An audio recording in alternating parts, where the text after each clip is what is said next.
क्योंकि वो जमीन से ऊपर तक ही पहाड़ों का ताकि तब हम पाए कि प्रकृति से छेड़छाड़ करने के बाद हमारी उम्र जो है वो 30-30 साल घटने लगी, यानी 150 में से बहुत तेजी से 30 घटने लगी। तो 120, 140, कोई 150, कोई 200 तक किया, लेकिन 120 एक सीमा आ गई औसत हो गई। फिर हम जब हैंडपंपों पे आए तो जब इन पे आए तो देखा गया कि डर खत्म हुआ। कुएं तालाब पे आए तो डर थोड़ा बहुत था, हम 120 तक थे।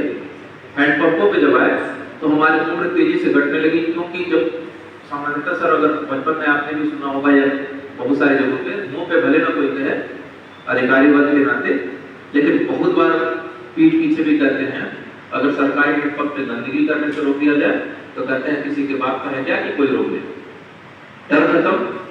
और अगर अपने घर में गड़वा रखा है हैंडपंप बोर करा रखी है तो वहां कहते हैं किसी के बाप का पैसा नहीं लगा कि हमको रोक ले, हम जो मर्जी वो करें।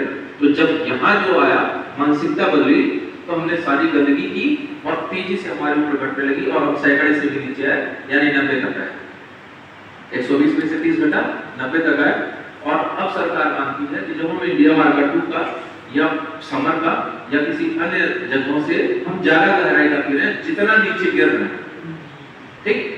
अब यहाँ से गिरना मैंने इसलिए कहा कि सम्मान और पानी जितना नीचे गिरेंगे जीना मुश्किल हो जाएगा। आज हम 60 साल पे जी रहे हैं और अगर स्थिति ऐसी ही रही तो हम और नीचे गिरेंगे और 60 में से 30 घटा के देखिएगा 30 साल, यानी हमने सबसे ज्यादा आज बर्बादियां की। हम स्विच दबाते हैं, गर्मी में हमें ठंडा पानी चाहिए और ठंडी में गर्म पानी चाहिए, भले ही इतना पानी हमारी टंकियों से बर्बाद हो जाए। तो इस स्थिति को हमने ज्यादा किया क्योंकि हमारे पास संसाधन ज्यादा है। हैंडपंप सबके घरों में है, पहले कुओं से लेके आते थे, नदियों से लेके आते थे, तो हमें ढोने की वजह से थोड़ा कम बर्बाद करते थे। हम कपड़े वहीं धोते थे, वहीं पर बाकी कार्य करते थे और यहाँ निकाल करके बर्बाद जो कर दिया कच्ची नालियों में बाकी जगहों पे, तो नुकसान ज्यादा किया, फायदे कम। तो इस स्थिति ये आई है कि अगर सामाजिक स्थिति या इज्जत आपकी गिर जाए तो आप समाज में जीने के लायक नहीं। और अब पानी का स्तर जब नीचे गिर गया तो हम बिना बीमारियों के नहीं रह पा रहे हैं, यानी बीमारियों की वजह से हम जीने की स्थिति में नहीं।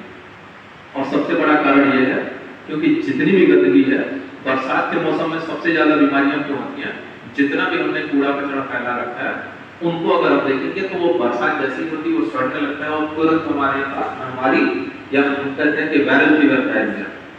तो इसीलिए फैलता है कि जब वो जमीन में सड़ा हुआ जाता है तो बहुत तेजी से हमको नुकसान पहुंचाता है।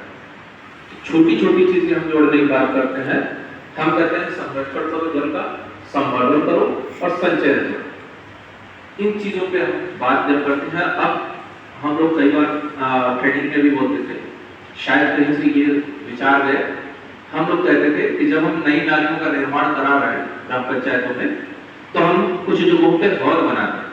सबसे ज्यादा समस्या आती है, शिकायत आती है कि सफाई कर्मी ने सही से सफाई नहीं की, जबकि वो सबकी बातें हैं, सबको सफाई करनी चाहिए। तो अगर 10-20 मीटर पे 50 मीटर पे आ गया है पंचायत की तरफ से जो भी नई नालियां बनेगी एक हौद बनेगा, और अगर 10-20 मीटर पे हम बनवा लेते हैं तो फायदा ये होगा कि वो सिर्फ हौद को साफ करेगा और पूरी ग्राम पंचायत की नालियां साफ हो जाया करेंगी। फायदा दूसरा क्या आया कि अगर हमें किसी पेड़ पौधे में पानी डालना है तो हम पानी वहां से इस्तेमाल कर सकते हैं, कुछ पानी हम जमीन से निकालने से बच जाएंगे। दूसरा, अगर हमारे छुट्टा पशु इधर तो बहुत रहते हैं तो छुट्टा पशु पानी पिएंगे ही, वो उसमें से ले सकते हैं। अगर सफाई रही, सब कुछ सही रहा तो उसमें से वो पी लेंगे, वो छुट्टा है कहीं से भी पी सकते हैं। तीसरी चीजें, अगर ऐसा ना हो कि आपके ग्राम पंचायत का वाटर लेवल ज्यादा नीचे चला जाए, क्योंकि हम जितने साल जिंदा हैं उतने फिट पानी नीचे करते जा रहे हैं, यानी हम इतना निकाल रहे हैं कि हर साल 1 फीट नीचे तक हम पानी को ले जा रहे हैं, खींच ले जा रहे हैं, ठीक। तो वो स्थिति कि अगर आपके ग्राम पंचायत में बाकी कहीं पानी न निकल रहा हो, हम इसी के भरोसे हो, तो अगर आग लग जाए गर्मियों में तो हमें पानी कहाँ से मिलेगा। अगर हमने ये व्यवस्था पहले से भविष्य की सोच रखी होगी तो सिर्फ बाल्टी की जरूरत पड़ेगी, पानी वहां से मिल जाएगा। एक साथ 4-5 चीजें हम कर लेंगे।